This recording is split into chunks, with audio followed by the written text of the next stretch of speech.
This is the true story of how one sacred reggae anthem caused a producer to flee for his life. The militant fans of this legendary group were so enraged they drove him into exile. Stick around to the end to discover the shocking reason this album became the most pirated in reggae history, and how it almost got someone eliminated.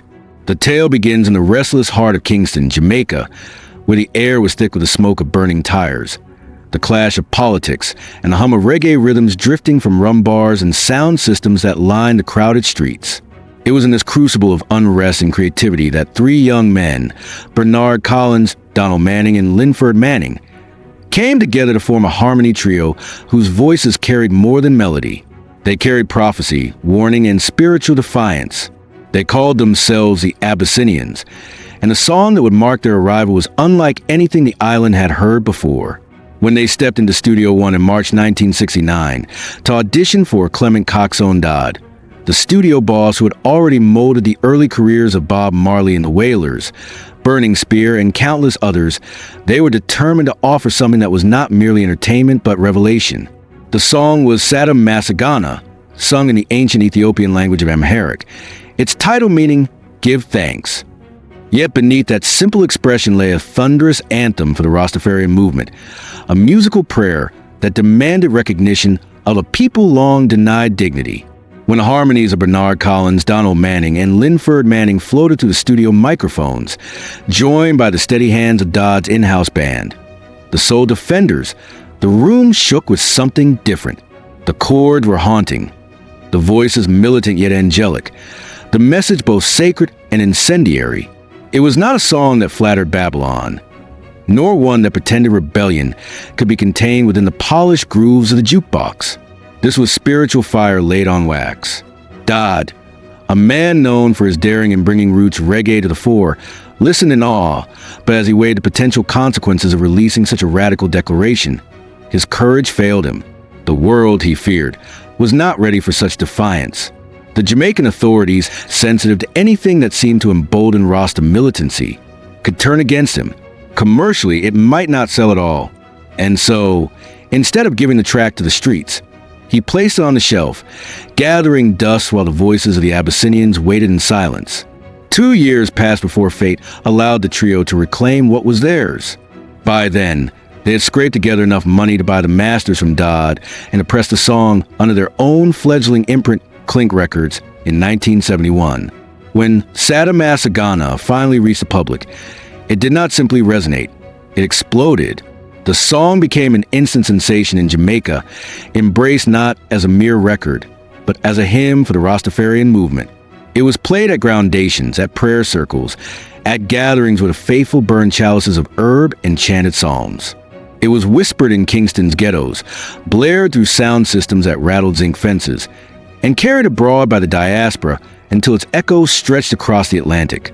In a land torn between poverty and violence, between political corruption and spiritual yearning, Sada Masagana offered something eternal, the sense that Jah's people had found their anthem. But success came with costs. The Abyssinians soon discovered that militant spirituality frightened not only politicians, but also many in the music industry.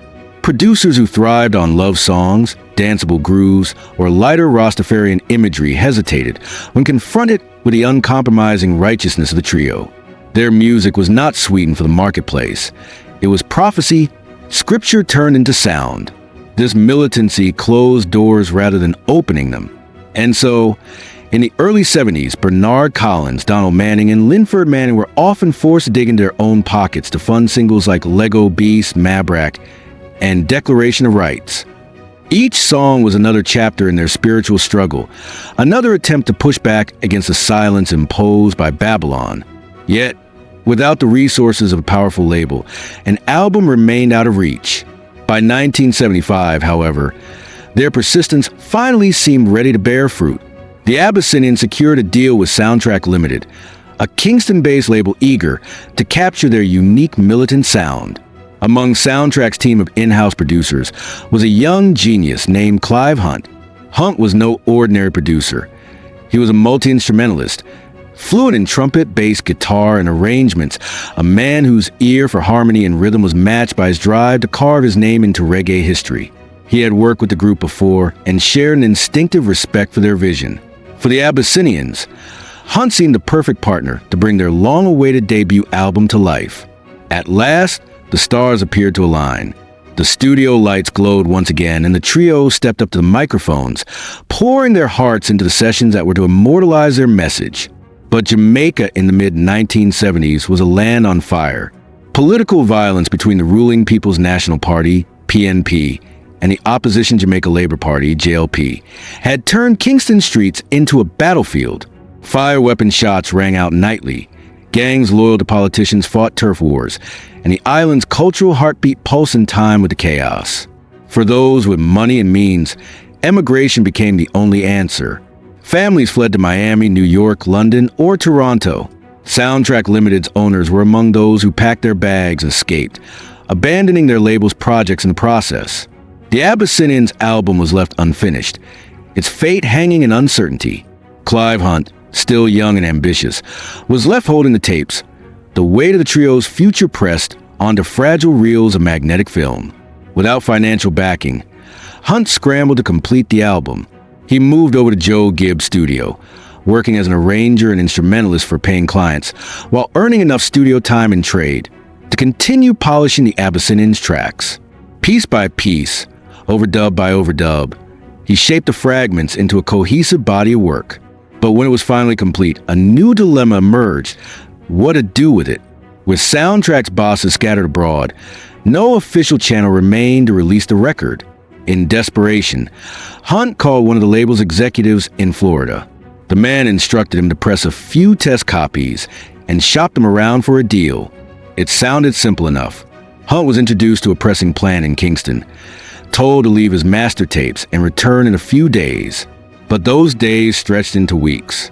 Unease grew, rumors trickled back, then the nightmare unfolded.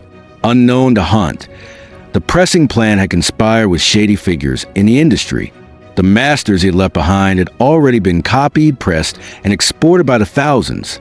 By the time Hunt discovered what had happened, Sadamasagana and the other tracks meant for the Abyssinians' debut album were already flooding markets in America, Canada, and Europe. Pirates had beaten him to the release, profiting from his labor while the group remained unpaid and uninformed. Even worse, overseas distributors began pressing their own copies of the pirated album, spreading it further still. In a matter of weeks, the record had slipped entirely from Hunt's control. He was left scrambling, eventually signing a poor local deal for a small run of 500 legitimate copies. But the damage was already irreversible. The work of years had been stolen in the blink of an eye.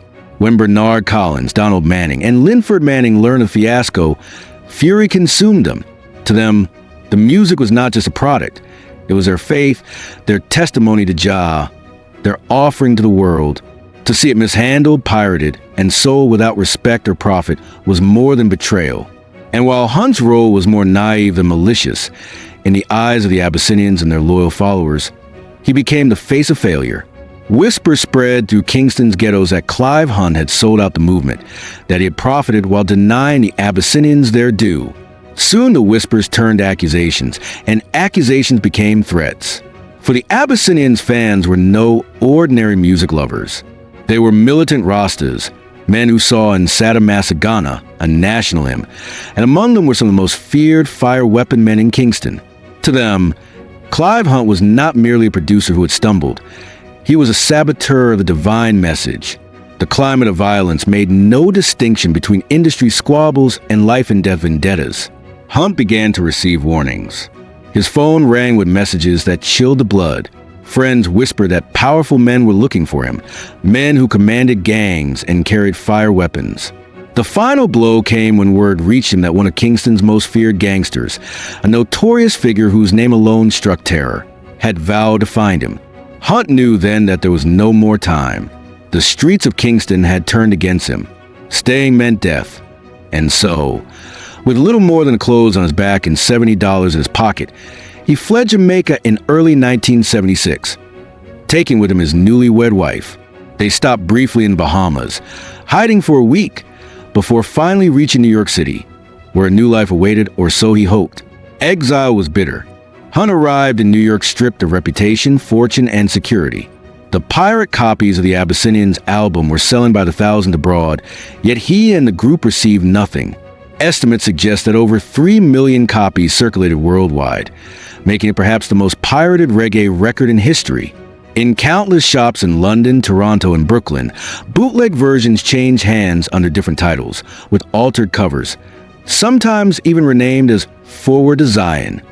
Yet the ones who had birthed the music, the Abyssinians and Clive Hunt, saw not a single royalty. It was the cruelest of ironies. Their most sacred creation had become both their greatest triumph and their undoing. Still, Hunt's talent refused to be buried. In New York, he found his way into the vibrant Jamaican community, reconnecting with musicians in Exile. One encounter proved fateful. He ran into a keyboardist from the band Chalice, who helped him enter the circuit of studio session work. Slowly, Hunt rebuilt his reputation, arranging, playing, and producing for others in the diaspora. Meanwhile, the Abyssinians themselves were battered by the fallout of the piracy scandal. Internal disagreements strained their unity, and for a time the trio split, their voices scattered. Yet the pull of their music refused to let them vanish. In 1978, Richard Branson of Virgin Records intervened, reuniting them to record the album Arise, a project that revived their careers and restored them to the international stage. Back in Jamaica, Hunt's exile would not last forever. By the early 1980s, he returned to the island, no longer the hunted young producer, but a seasoned veteran. He joined forces with Joe Gibbs Studios and went on to craft works for reggae's royalty: Dennis Brown, J.C. Lodge, Jimmy Cliff, the Wailing Souls, and many more. His fingerprints would spread across some of the genre's most enduring records, proof that the trials of the past could not erase his genius. Yet even as his career blossomed, the shadow of Sada Masagana lingered. It remained a reminder of how fragile artistry could be in the face of exploitation, betrayal, and piracy. And what of the song itself? Far from fading, Sada Masagana only grew in stature. It became a standard, covered by countless artists, translated into dozens of variations, and sung wherever Rastafarians gathered. It was played in exile communities, in Ethiopian Orthodox churches, and in reggae festivals from Kingston to London to Tokyo. To this day, it remains a prayer as much as a song, a reminder that out of suffering comes strength, and out of betrayal comes endurance. Yet beneath its sacred glow lies a darker truth, that its creators, both the Abyssinians and Clive Hunt, were denied the fruits of their labor, that the album which should have secured their futures instead drove them to poverty, exile, and danger. The story of the Abyssinians and their producer is thus not only the story of music. It is the story of Jamaica itself in the 1970s, a land of beauty and violence, of spiritual fire and systemic corruption, of voices that sought to rise above Babylon, yet were dragged down by its merciless gravity. Do you think the Abyssinians' legacy was strengthened or damaged by the piracy of their most powerful anthem? Was Clive Hunt unfairly blamed for what happened, or should he have handled it differently? Drop your thoughts in the comments. And if you want more hidden reggae stories revealed, then hit subscribe so you never miss the next one.